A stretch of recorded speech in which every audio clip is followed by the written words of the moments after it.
everybody, and welcome back to Beware the Artist. I am Jeremy Jersa, and with us this week on the show, we have Ryan Syrell. Ryan, how are you doing today? I'm doing excellent. How are you doing, Jeremy? I'm doing pretty good, If you want to go ahead and tell everyone who you are and what is it that you do. So my name is Ryan Syrell. I'm primarily a painter.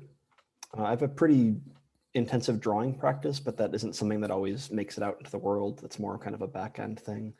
I've been based in Baltimore since around 2008. So I keep thinking that I've been in Baltimore for a decade, but it's more than a decade. And I occasionally write about art. And I also teach painting, drawing, professional practice, things like that in the region. So Nice. So when it comes to your studio practice, what themes do you find yourself exploring? So typically, with regard to what the subjects are that show up, I'm oftentimes centered on intimate domestic spaces, interiors, very lived interiors with dense constellations of objects, really familiar forms, the things that we're kind of around and that we live with and among and engage with all the time. I don't work exclusively in that space, but it tends to be the place where many things happen. I also have, a long-running parallel practice of a lot of landscape work.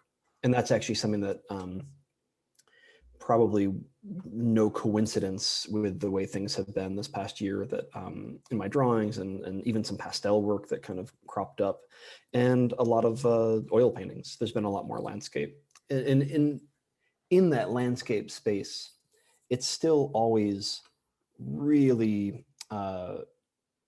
intimately familiar outdoor spaces that I'm like really deeply invested in. Mm-hmm. So it's always that kind of spatial, intimate experience, whether it's indoors or outdoors. That's kind of the main place that I'm at as far as subjects go. Great. So how do you actually go about starting a work? There have been a lot of ways. I try to keep my strategies pretty varied so that I'm always surprising myself. But I know that I do always begin from essentially a core sense memory is, I think, the best way that I can put it. And it's oftentimes not an optical, not a visual memory. It's really typically something visceral, something tactile, something emotional, psychological. Mm-hmm. Something as as subtle maybe as like heat or humidity. Like the way that the environment acts on and engages with the body. So things that even though I'm making paintings, they don't always start from a kernel of visual information. So the way that the thing actually begins is really out of something that, for lack of a better term, I think it's very close to a parallel meditation practice that I have. Mm-hmm. It's like a long running thing. So in recent years, I've kind of realized that space overlaps with the beginnings of painted space for me. So there's a lot of clearing everything out of the way, landing on that core sense memory, mm-hmm. and then beginning very, very thinly, very, very fluidly to paint on like an oil primed ground that almost behaves like a sheet of marble. It's like doing a water, like a massive watercolor that I can sketch in very thin, watered down, not saturated paint. And that gives me the ability to essentially sketch, plan, build, maybe not plan, but sketch and respond intuitively to that core sense memory. And if things begin to get off track because of that oil ground, I'm able to use some safflower oil and things and get it back to completely pristine in a way that other kinds of grounds wouldn't allow you to do that.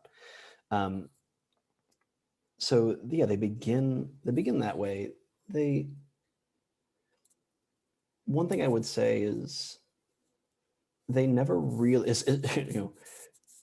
much to my chagrin, they never really can start from a drawing. Like they never really can start from a separate drawing. Even if they're drawings of the kind of subject that I'm thinking of, I have never been able to make these things live and just be a translation of the thing.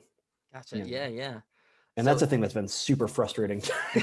Is I always think that I'm gonna actually pull it off, and it never works. So would you say it's pretty reactionary as to what's necessarily happening? You don't have a set goal in mind other than this projection of feeling or sense memory that's first kind of starting out on the canvas? I mean, yeah, it's deeply responsive, deeply intuitive, and just because maybe this is because I teach, and I know that intuitive is a word that gets used like very loosely, Hmm.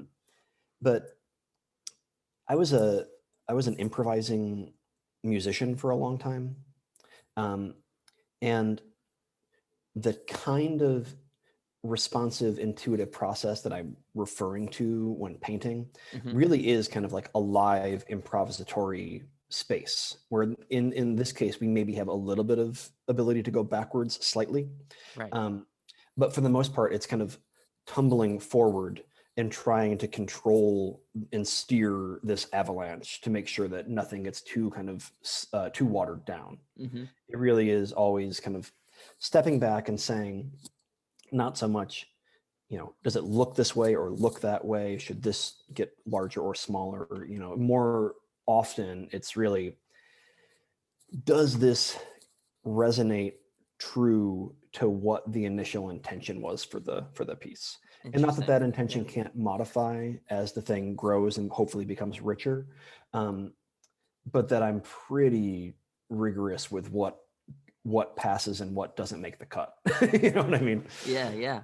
So at what point do the more recognizable kind of imagery start to flow into the composition itself? Yeah, I mean they come and they go. I mean, I know the things that you're talking about where I think especially in a lot of the interior Hmm. images, there tend to be kind of human scaled or hand scaled or body scaled forms that maybe begin to resolve or crystallize a little bit, we'll say truer in air quotes, Hmm. to some kind of optical appearance than other things. Um, they fade in and out because it's all kind of a calibration. Yeah. So what happens there, sometimes those things, something might get tossed up right at the beginning in a really thin wash, and it stays legible and recognizable in a way all the way through. Sometimes it's right at the very end, and at that point those things tend to be denser, more sculptural, more impastoed, more kind of like on the surface of the thing, a little bit more architectural. Hmm. They show up, it's almost like one of those rock climbing walls. Like they show up to be a handhold or a foothold within the image, because I never want the whole thing to present too coherently in that way. But I always want to kind of, you know, build in all of these moments of cracking, of rupture, of dissolution, of all the presented forms, of all the presented subjects. And part of making that work and part of making that language activate is that certain forms, and I can never really tell from I'll always think it's, this little cup is just going to be the anchor that saves this whole painting. And then Yeah.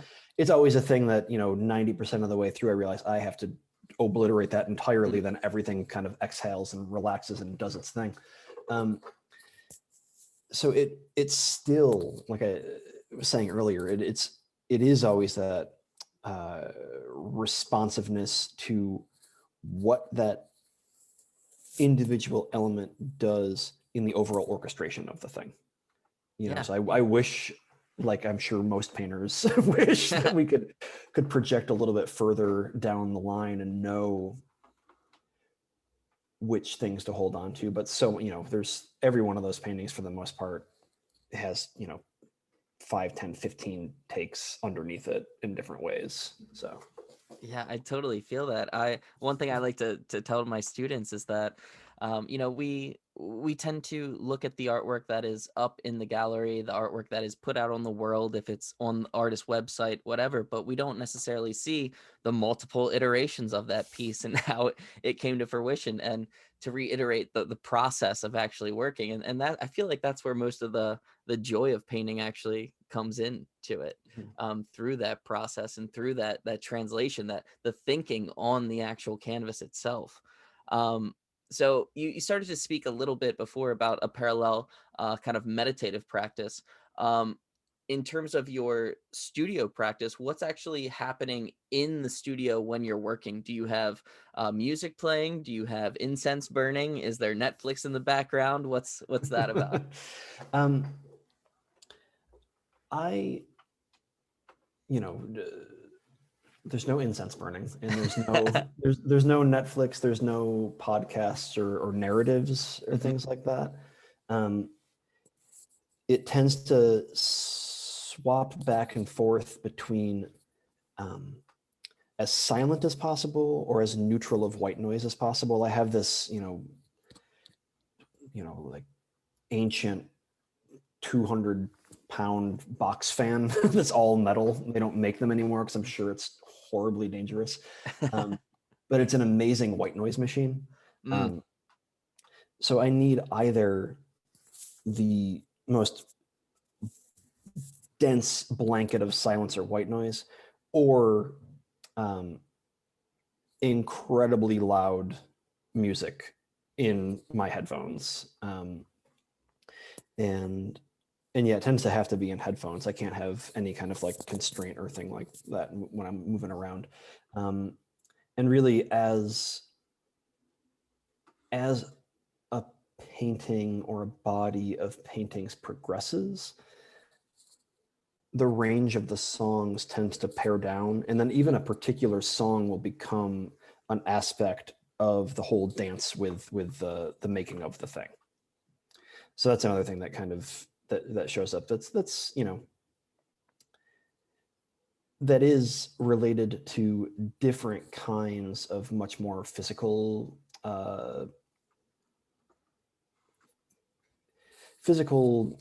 mindfulness practices, kind of like really activating the body through dance. There actually is, I am hopefully never recorded doing this, but there's an awful lot of movement in the studio as things are happening.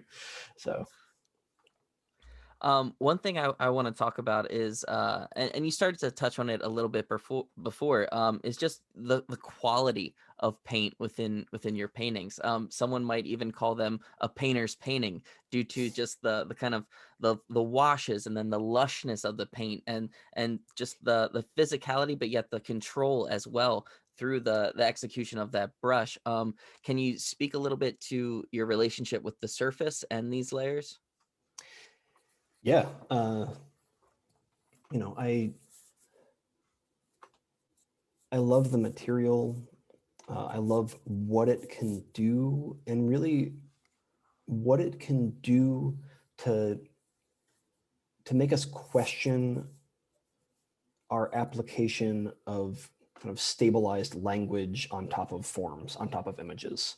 So that really is another one of my big driving concerns in these paintings, is to kind of find a way to loosen up our reliance or our belief in the stability of our projection of language across our experience, right? To bring it to, just like I'm working in a sensory intuitive way, I want to try to like push that out of the paintings to maybe make a viewer's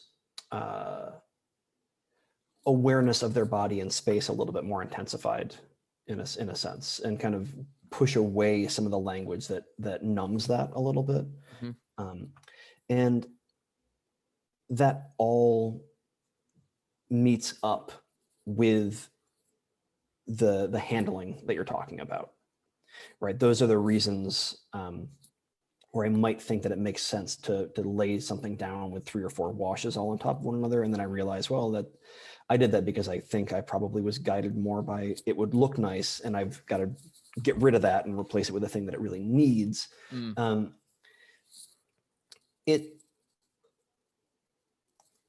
It builds those different forms of painterly language coming together in this network of each painting. I'm trying to build a space with those types of forms where everything feels as though it is peripheral. Interesting. So that when you look at the whole painting, oftentimes people's response is that the space feels really legible to them. Like it feels like you're looking into a room, or you're looking across the table. But then when you look at a single form, it dissolves. Like your eyes kind of make it evaporate. But then something out of the corner of your eye, waves to you and says, calls you over there. Then you look at that thing and it appears solid for a second, and then it fades away. Right. So like that kind of make everything appear peripheral, because our peripheral vision is oftentimes like what we use to experience what the experience is that grounds us in a space.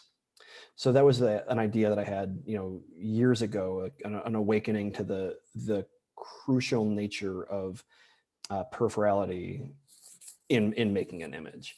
So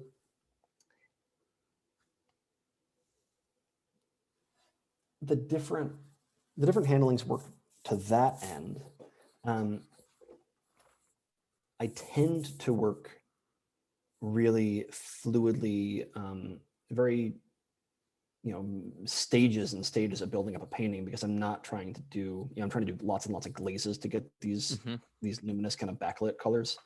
So it's a lot of waiting and looking, to build these things. It ends up being, I'll put in a session if I'm happy with where things are, and I can project a little bit into what the next few sessions are going to be. I have to leave it alone. I mean, depending upon what the pigment is, for a day or 5 days, and then come back to it and then try to go right on top of it and try to keep the clarity and the precision between all those things. So I can try to get that feeling of, sometimes something very, very amorphous and almost like a fog. Sometimes it's soft and dissolving, but more like a backlit screen or stained glass. And then sometimes it's much more dense and solid and architectural. So really, like, that's where a lot of that comes in. And in the scratching away too, there ends up being a lot of scratching away in the surface.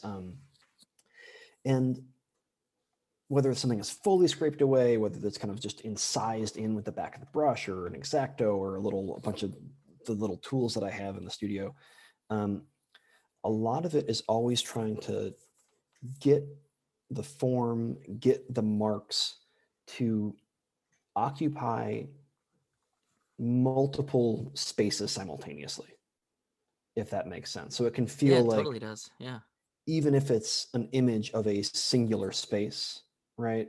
I'm not overlaying entirely distinct spaces one on top of one another, but I am oftentimes overlaying different times of day, experiences years apart from one another, or hours apart from one another, all on top of one another, thinking almost about a room, a tabletop, a home as something akin to a clock face, where everything that's moving around it is charting this hard to express sense of long scale lived time. I love that you bring that up, especially that metaphor of the light shifting throughout a room, because your paintings are so luminous and they have a real quality of light in them, as well as the colors themselves. The colors feel very specific. How do you go about choosing your palettes for your different paintings? I mean, that's a thing that they are extremely specific. That's one of the things that I don't talk about too much. That's kind of a lot of the back end research and thinking.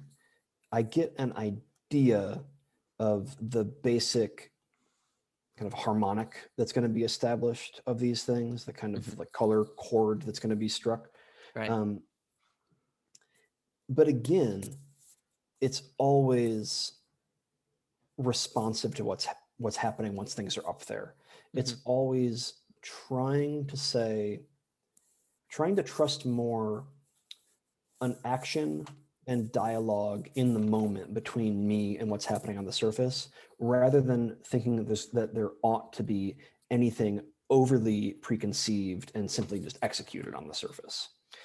So it really, the color choices go back exactly to that original sense memory idea, and what I know will never be losslessly conveyed to a viewer, but I'm not really worried about that. If I was worried about that, I would write a short story. I would tell someone literally what's there, but I don't need that. I think it's maybe a little bit someone that I resonate with in that way would be like Howard Hodgkin for color. There's a very clear, internalized, highly subjective, highly idiosyncratic use of color in kind of an emotional, psychological structure that he's like had deeply built up over the years. Yeah. And that I think is maybe one of the places that is out historically in the world that's maybe closest to how I'm trying to build a personal color system in that way. So how do you go about choosing the scale for your pieces? That it really is what the relationship is what my presumed and hopeful relationship is going to be between the finished painting and my body and another viewer's body. It's not oftentimes I make paintings now. The thing that has started to make sense to me always now kind of as a suite, like as either a closed loop or as an arc where I've got a beginning and an end, or I've got a cyclical series of paintings. So within that, in a small, in a one-to-one way, the painting scale is always about what the relationship is to a viewer's body, to my body, in regard to what that goal sense memory is. In a larger sense, I'm thinking about how paintings of vastly different scales can pull someone in and speak to them in a different tone. When if you're performing for someone in the back of the house versus like whispering in someone's ear versus kind of loudly, like all these different ways and volumes of speaking that begin to, again, echo a little bit of that sense of we are bodies embedded in these spaces. So it's just another layer of being able to activate that for me. And it's a simple way. The big ones tend to be larger rooms. The small ones tend to be something like there's a flower, there's a bowl, like there's a thing right there.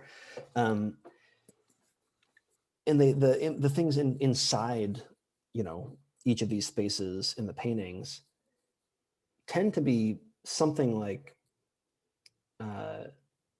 if they were kind of at arm's length to a viewer, they always tend to be something like 10 or 15% larger than quote unquote life size. There's something about it needing to be amplified slightly for it to have the effect that I'm going for. And that was a thing that really took a few years to understand and to see.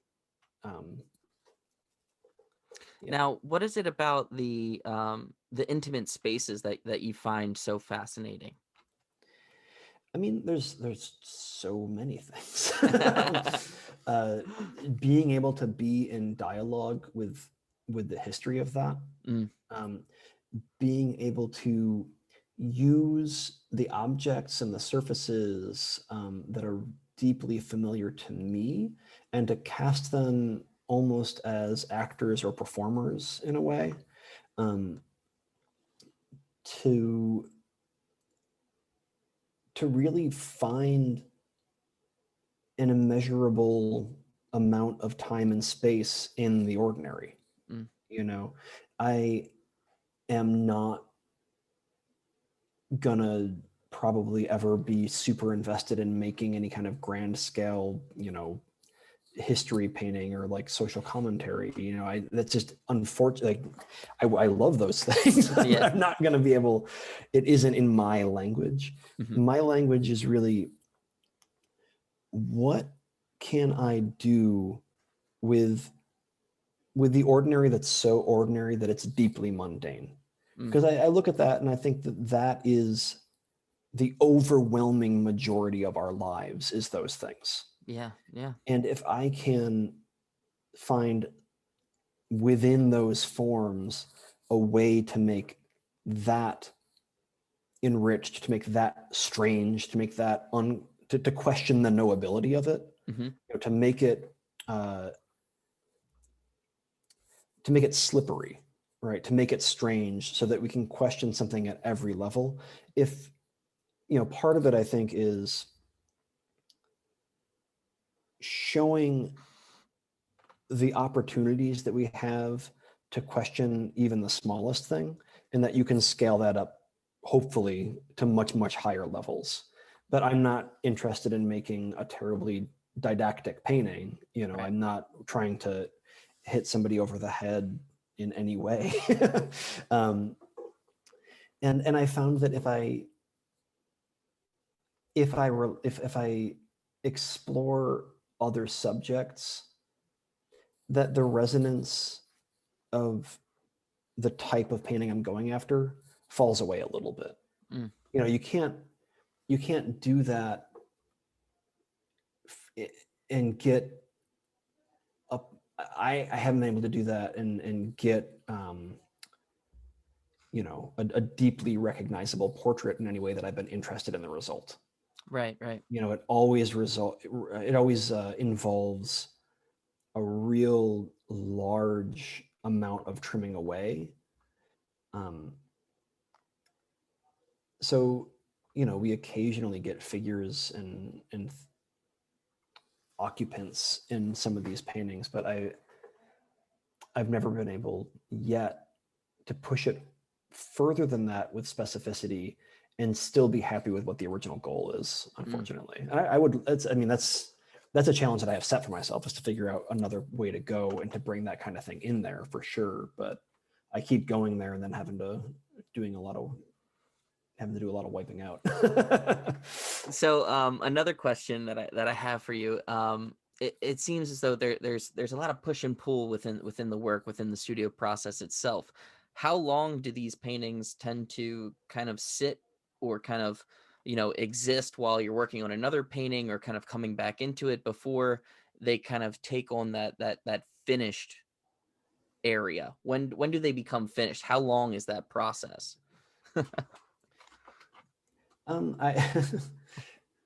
It's a good question, because I think that they, you know, there's so many different kinds of painting, and I think that I'm in the realm of painting where it's taken me a long time to understand that there is, you know, what the kind of finish is that these things require.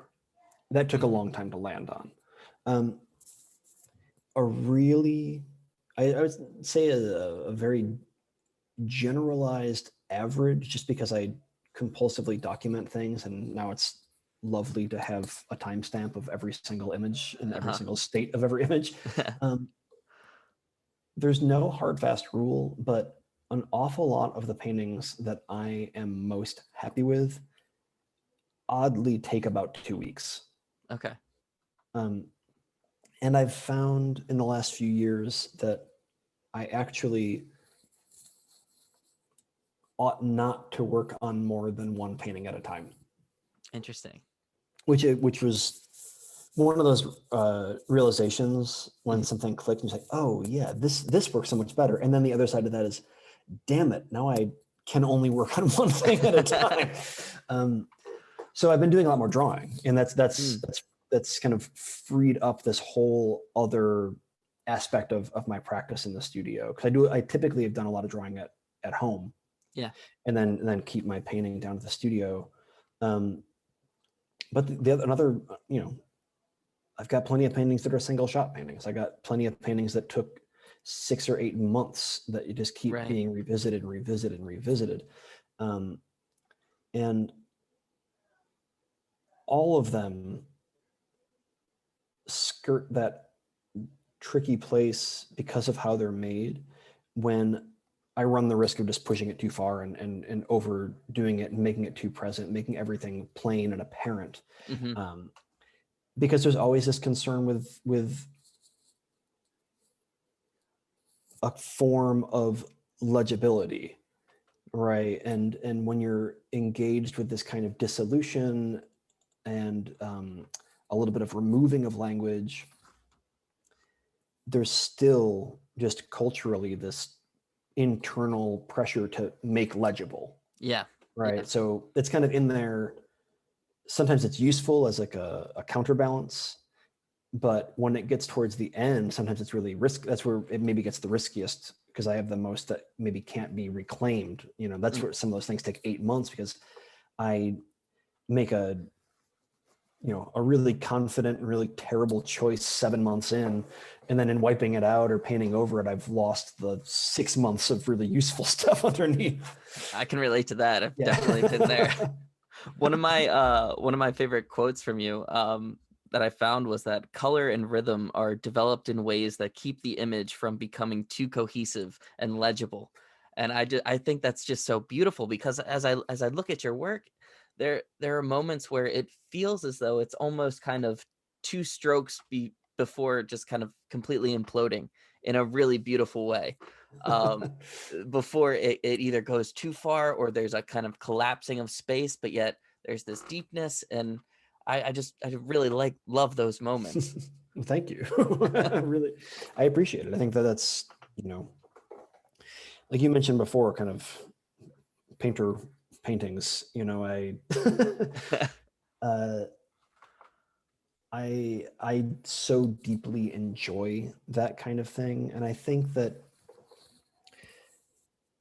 that's one of the best compliments and responses that I can get, really, is eyes.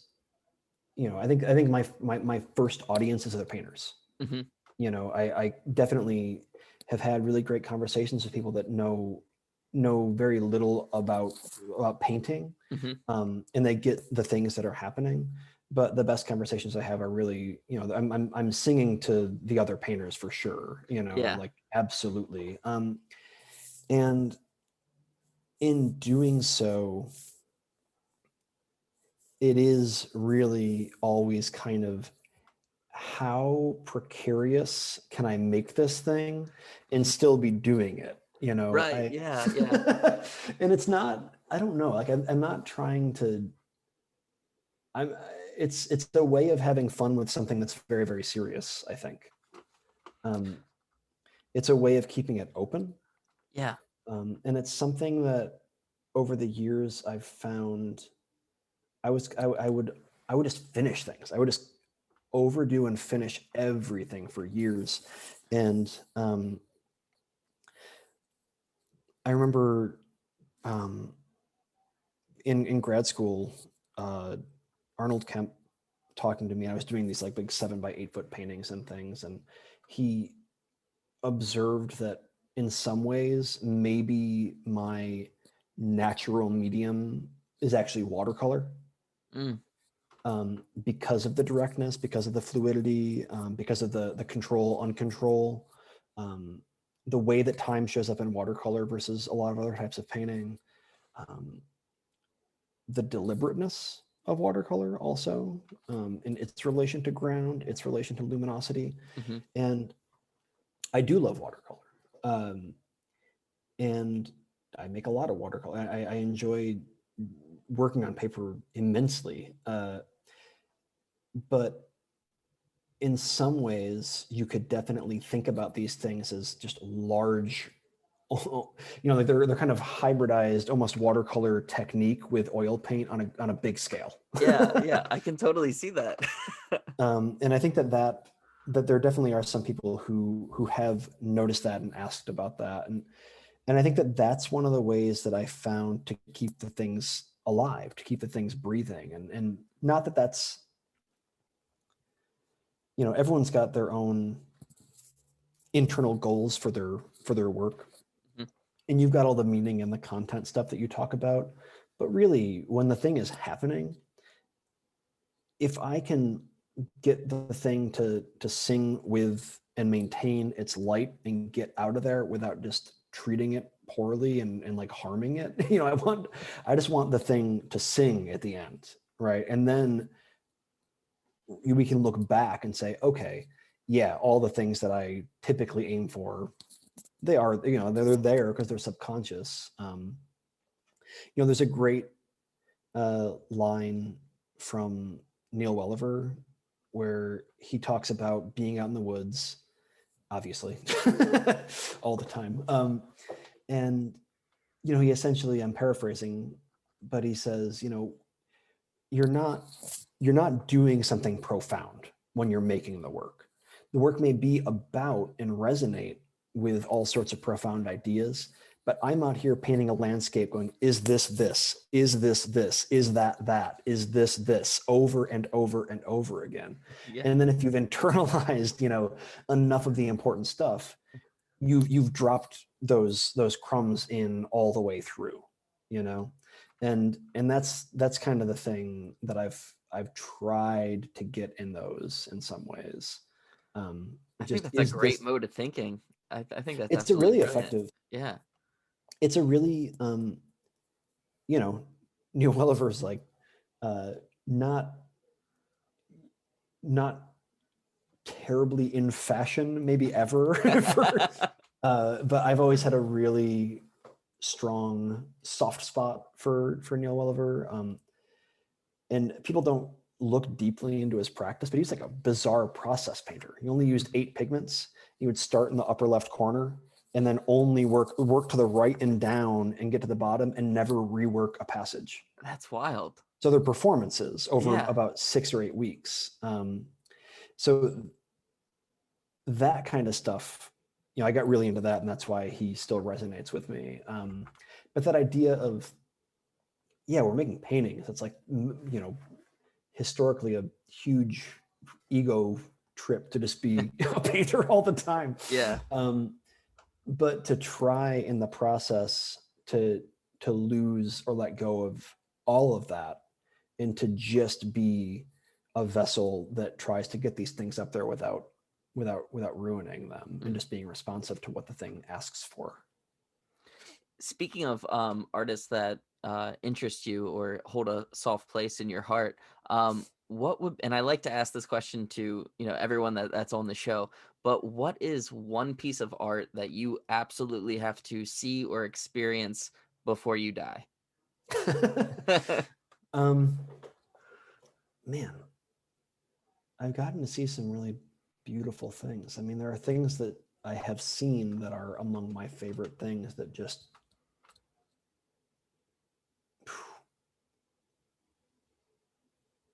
boy, this is so tough. One, I mean, I've seen it in person, but the large Fra Angelico Annunciation that's like at the top of the steps when you go into San Marco. I've spent time with that, but I've never, the one of the many unbelievable things about that painting. I just feel like there's mystery and a kind of sense of cosmic time and space in that painting that you can look at forever. I mean, it's there for monks to pray to and meditate at. Like, it does the job. Like, it contains untold mysteries, to sound like a real jerk with my words. it's such an amazing thing. What are other things? Boy. I'd love to, I don't know when these things will ever travel again. But there's an awful lot of things in this Sergei Shukin, or the previously Sergei Shukin collection, that would all be in the Hermitage. I've never seen those things. Like those Matisses and stuff don't travel. They haven't traveled in a couple of decades. Right. So to see, the dance at MoMA is really wonderful, but it's the really subdued one. It's the kind of like the pink dancers versus the cadmium dancers. Yeah. I want to like see dance and music especially. I think I would love to see. Boy, there's too many things. I know it's hard to choose. It's usually one of the hardest questions that I have to ask. So many people can't narrow it down, and that's one of the reasons why I asked that question. Yeah, I'm going to spend the rest of the day just thinking about this now. Another question I like to ask is, what is one piece of advice you have received over your career that's really kind of stuck with you? And what is one piece of advice you would like to pass on to an up and coming generation of creatives? Boy. Let's see. For the first one, a couple of things. I was told, again, it's been a while since I've got like heavy forthright advice from anyone. So this is like all reaching back to grad school when you get nothing but that. But early on in school, I was discussing work and I was told, and it was pointed out to me, or I should say, rather than I was told, pointed out to me that I was defining my practice entirely in negative terms. I was saying, I don't do this, I avoid this, all those types of things.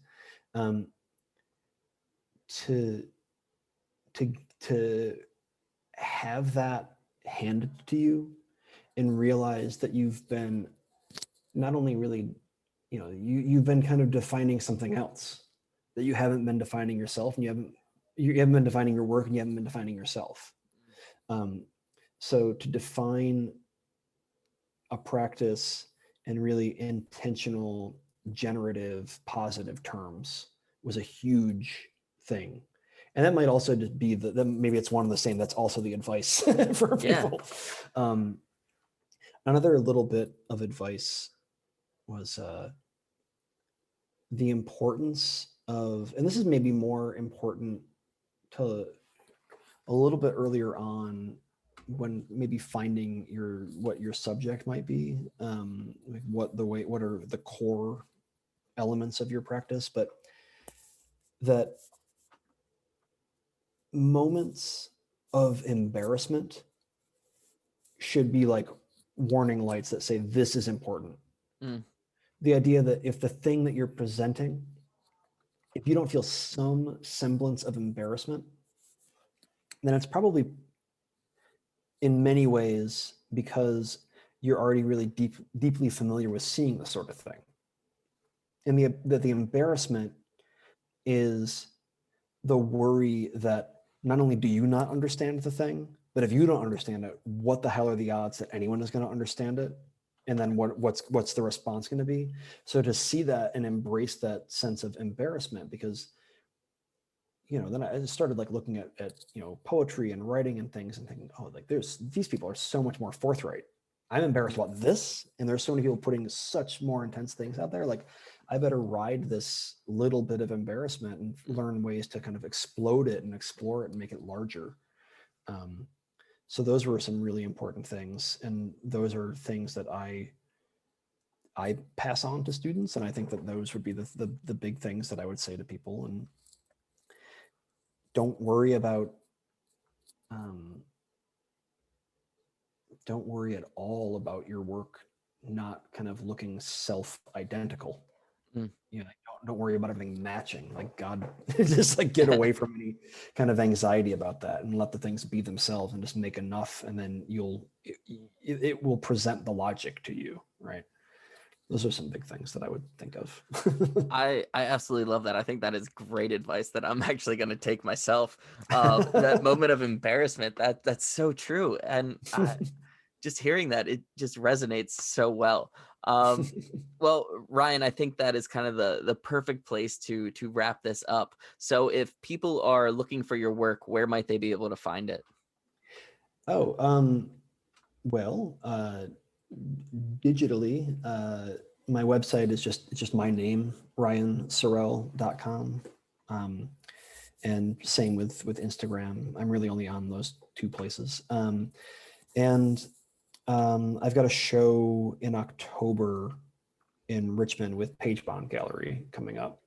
Great, So that's great. kind of where I'm at right now, and that's going to be all new stuff down there. So Perfect. Perfect. All right, Ryan, thank you so much for being on the show. It's been an absolute pleasure.